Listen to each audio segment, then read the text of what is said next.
Good morning, everyone. Sunday morning. Gary Ryan here for the Fed League Flash, and yeah, still battling the back issues here. So we will wait and see what develops. But anyway, you don't care about that. You care about hockey. Same here. All right. So today I want to talk a little bit about what's going on with the goalie log jam, and what I mean by that is, as I've mentioned before in previous videos, the Feds changed their rules for this next year. Uh, Last year, you could have 3 goaltenders on your active roster. This year, it's going to be 2. So, which is going to create a very, very interesting situation. Um, as I look at it, if I am a team owner or a GM and I'm planning out my roster for the year, um, do you just go with 2, or do you put a third one on your inactive roster, looking at the risk of that goaltender saying, look, I don't want to be on a team where I'm not playing. I want to go someplace where I can play, and you lose them. Um, and that's a very real risk. Um, Now, 11 teams in the Fed. Um, that means 22 goalie positions. Last year, 10 teams, there are 30 positions. So 8 positions get cut. And that doesn't sound like a lot, but when you realize how many goaltenders right now are looking at the single A level, and I'm including both the Fed and the SPHL here, uh, it's problematic. You look at it this way: there's 5 levels of pro. You got NHL, AHL, ECHL. Okay, these 2 teams are pretty much funded by the NHL, and then you have SPHL and Fed.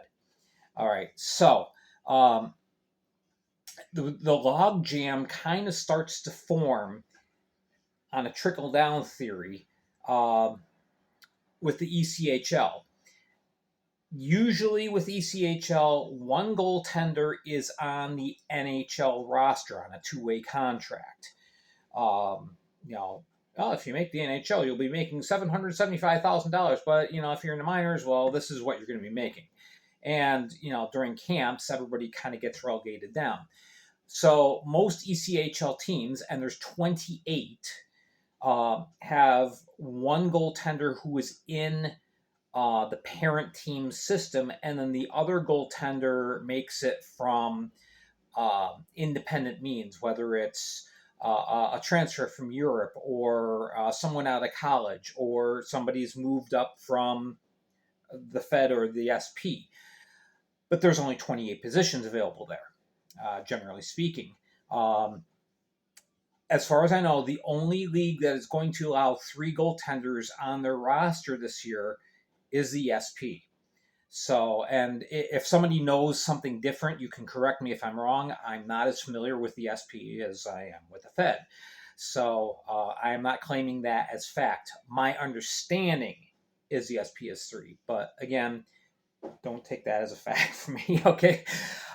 So anyway, just looking at the positions that we have here, and what I've done is I've listed how many goaltenders are currently on each team's roster that's listed. Now, a little bit of a precursor with that is that not all these goaltenders are signed. For example, Binghamton Black Bears have 4 goaltenders listed on their roster. Only 1 is currently signed. The other 3 right now, the rights remain with the Black Bears, but they're not signed. So, something else could happen.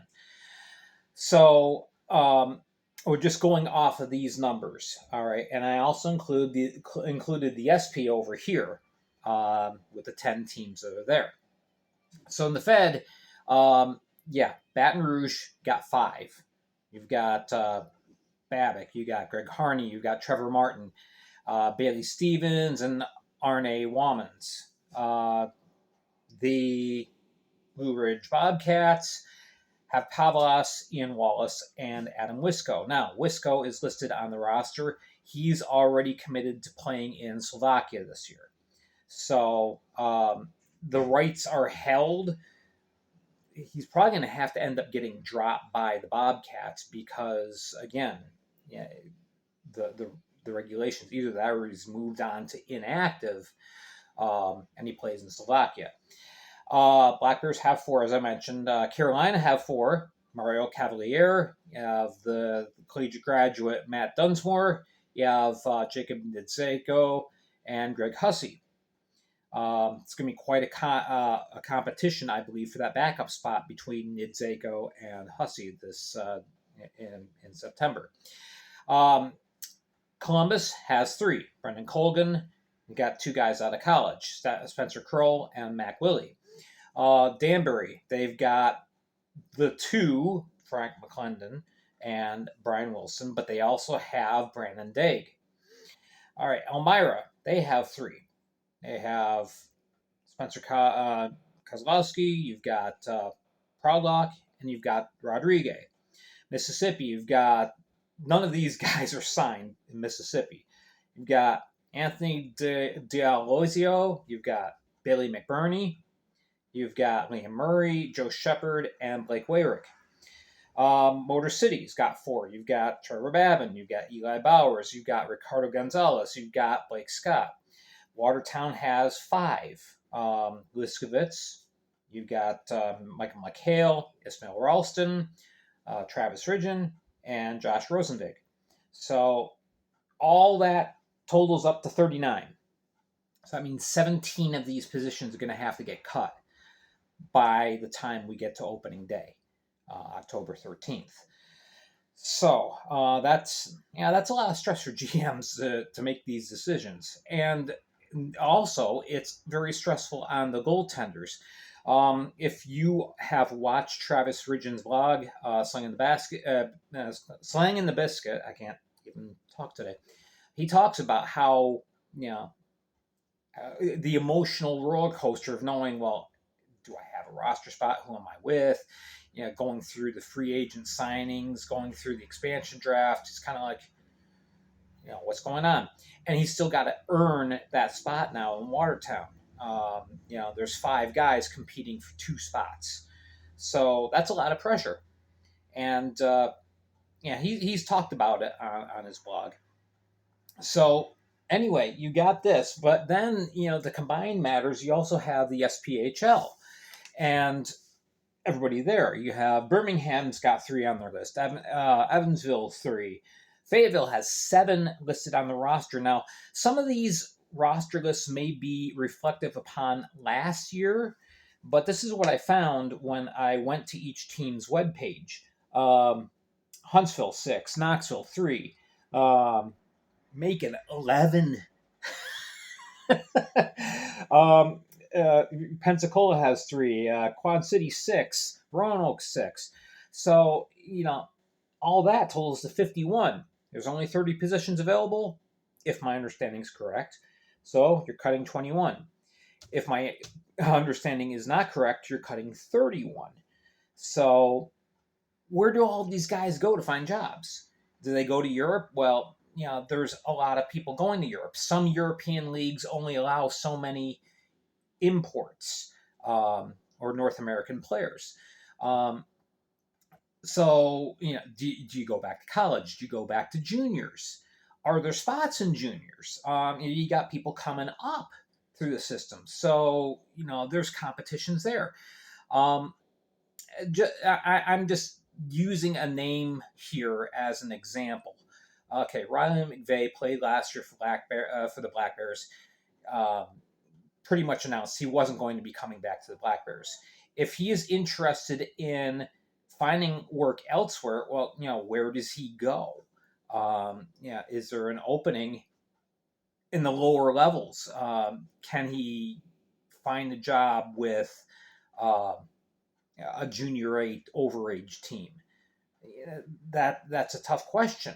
Can he join a senior league? Is there room for him? Again, there's all these people who want to be goaltenders and want to play, and there's only so many openings.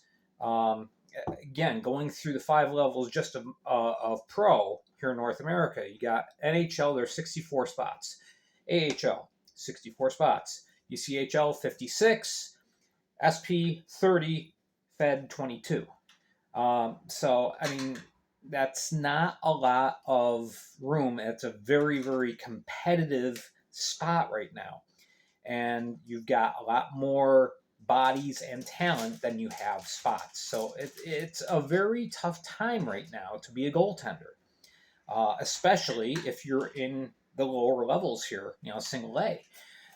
So it's going to be very, very interesting to see how things pan out, not just in preparation for, okay, we're getting to opening day, but afterwards. If I'm competing for position and I'm beat out, now I'm looking for a spot. Where do I look? It's like, okay, obviously, I tried out for Danbury. I didn't make Danbury. Where do I go now? It's tough. It's really, really tough. So it's going to be a very interesting situation develops. I'm hoping that things are set for this next year with the Fed. I'm hoping that the Fed will reconsider their position on how many goaltenders can be on the active roster. I'm hoping that they go back to 3. I think the 3 goaltender system worked very well because I tell you what, you end up with an injury. The second your number 1 guy is injured, Columbus, if something happens, God forbid this doesn't happen, but if Brendan Colgan pulls a groin, okay, well, you got your backup, but then what do? You got to play tomorrow, and now you've got to find somebody on an emergency basis. We need somebody in goal. Bring your pads, quick. It's going to be a really, really tough situation this year. I'm not in favor of how the league did this. And I really feel like you need to move back to a 3 goaltender system, just because it's going to put enormous stress on team ownership and like I said, especially the GMs. They're going to be pulling their hair out. I'm fully expecting that by the end of this year, most GMs will be bald.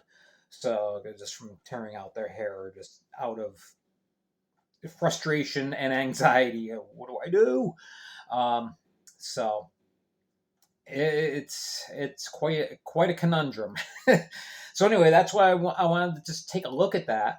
A side note, I thought it was very interesting as I went through all these rosters. One name I came across 4 times, Taylor Joseph, listed on the Black Bears roster, listed on Quad City, listed on Macon, listed on Roanoke. Now, Roanoke, again, that's probably reflective of last year because he played 1 game with the Rail Yard Dogs before he signed with Binghamton, and then played the rest of the year at Binghamton. Again, he's not signed by Binghamton. My understanding is that he got signed by Quad City for PTO. Again, I didn't find that in the exact wording, so again, if you know something, let me know. Leave a comment down below. All right, so very interesting times to be a goaltender, and yeah, kind of a nervous time. All right, so let me know what you think. Hit like and subscribe on this video, and we will be keeping in touch this next week as all the transactions happen from the sign-ups from camp. My understanding is there are some players that have already been signed, but it will not be announced for several days. Exit interviews are taking place level by level, day by day during camp, so we'll see what happens. All right, make sure to follow me on Facebook, Fed League Flash. We'll post as many transactions as we can as they come along. Thursdays, I'm on Spotify. Go to Spotify, follow Fed League Flash there. And, of course, I'm here on YouTube with the videos. Thank you again for all your support, for watching the video, for your feedback. Appreciate it. Can't wait till hockey. 65 more days. All right, I'm Gary Ryan for the Fed League Flash. Have a great weekend.